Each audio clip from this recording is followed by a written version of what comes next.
Terminator is an incredible movie that delivers a lot of things at once. It's simultaneously action, horror, sci-fi, and even a love story. It's also a masterclass in stretching a small budget to its absolute limit. Terminator 2 was on the opposite end of that spectrum, being the most expensive movie ever made at that time.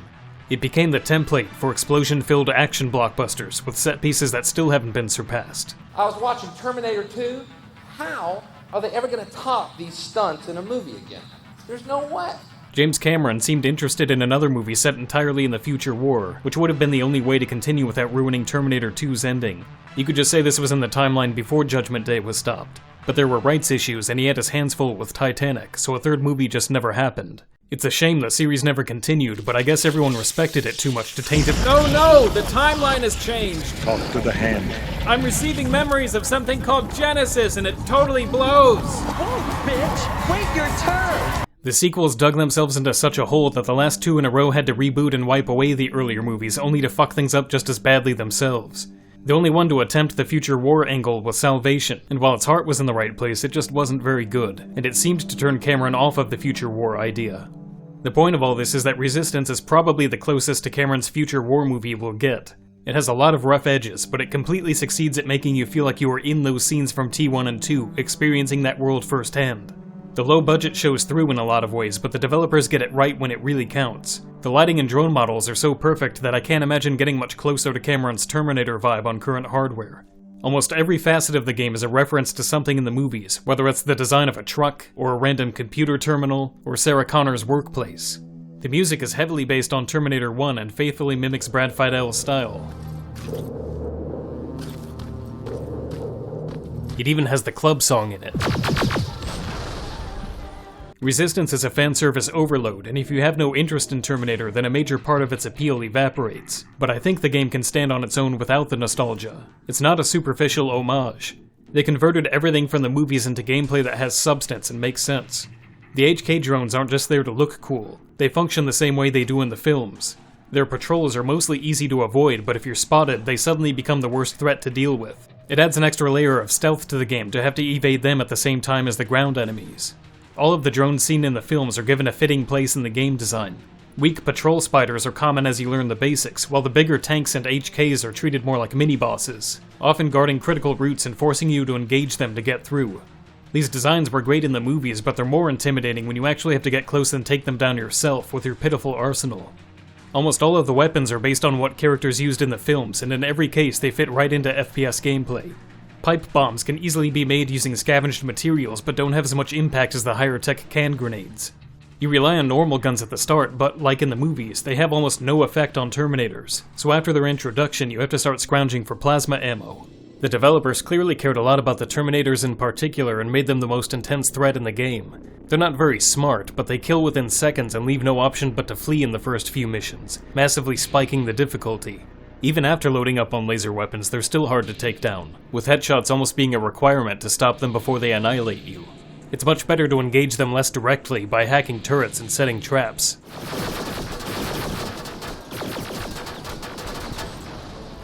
And that doesn't change much as the game goes on. Up until the last moments, you have to approach them carefully or get wiped out.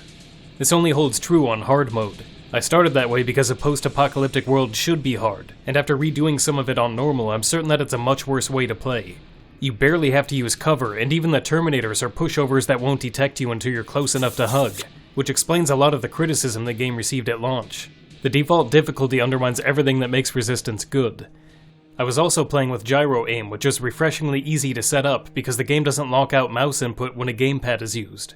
All you have to do is set the gyro to a mouse and you're done, no mode shifting or anything else needed. I really don't understand why this is a rare thing, but I'm glad the developers allowed it.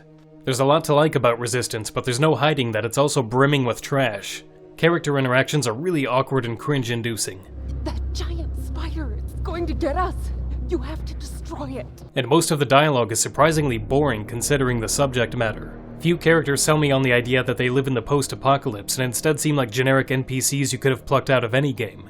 The quality of the ending does depend on how much you engage with them, so if you want things to go well, you have to sit through an awful lot of this. Driving 100 miles to the middle of nowhere just to jump around with a bunch of strangers. Yeah, it was one of those outdoor festivals. What am I thinking of? Oh, God. I remember the name of that band now. It was Captured by Robots. Oh, and this. It's bad. This didn't bother me because the real story is experienced through your actions, and it's there that the game is a decent extension of the movies. A lot of context is added to Terminator's flashback scenes, and there is a kind of thrill to realizing that, oh, I'm playing that part from the movie. There's always a danger when retconning new backstories into old things, but I mostly like the way the game connects to the films. It's not all recycled material. You also get to see things that the films never covered, like how badly the introduction of Terminators disrupts the Resistance with paranoia and mistrust. Good enough for me. And how Skynet's first drone attack started when survivors were just leaving fallout shelters. It's not a spoiler that the game takes place at the end of the war, and you do get to play through some of the final battles. Terminator 2 was supposed to open with Skynet's defeat and Kyle Reese being sent back through time, but it was scrapped in favor of a much cheaper and shorter monologue. Genesis salvaged that cut content, and it was the only decent part of that movie, but here it's much more satisfying. You've been a part of all the events leading up to it, and the oppressive difficulty makes the finality of it more dramatic than even a good movie likely could have. I've been hearing word of mouth about how good this game is for a few years, and after checking it out I'm a little shocked at how badly it did with critics. It was absolutely savaged by most outlets, mostly due to the dialogue, the high launch price, or general complaints about it feeling old. Games Radar even called it the worst game of the year. The price is a valid criticism, and the current $40 tag is too much for what Resistance offers. It's definitely a game to wishlist until a deep discount. As far as the design being dated goes, I don't really give a shit if this mid-budget game didn't push the industry forward. The level design reminded me of Rare's 64 shooters, in a good way, where you mostly follow linear paths, but there are always options about which to take, so you still have the freedom to roam and to do objectives out of order. Maybe it's old-fashioned, but if a game is fun, it's fun, and I had a really good time with it.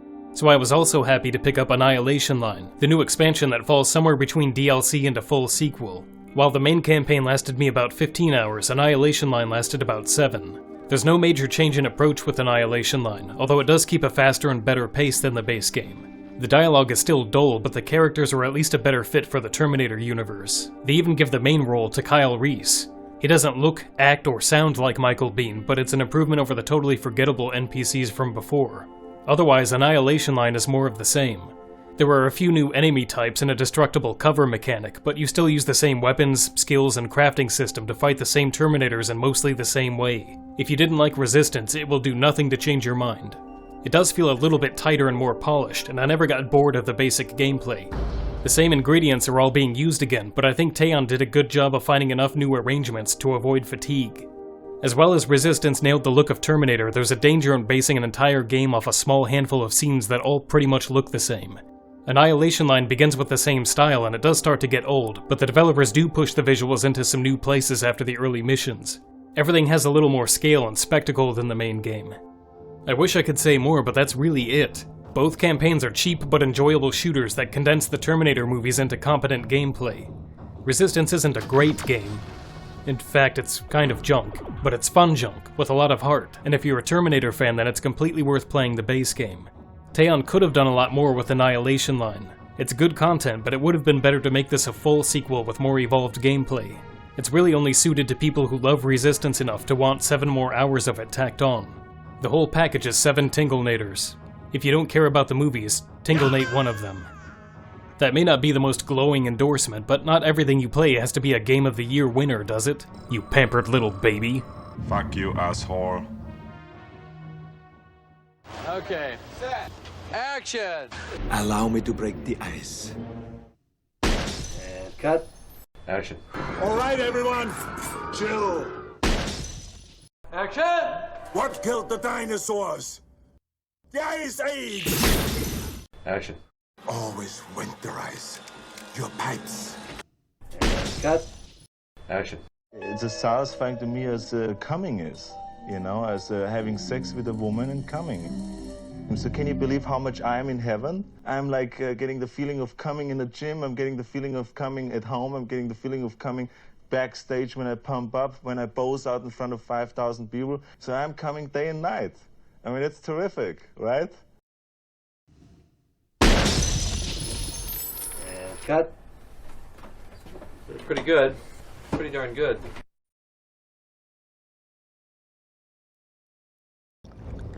I'm like getting the feeling of coming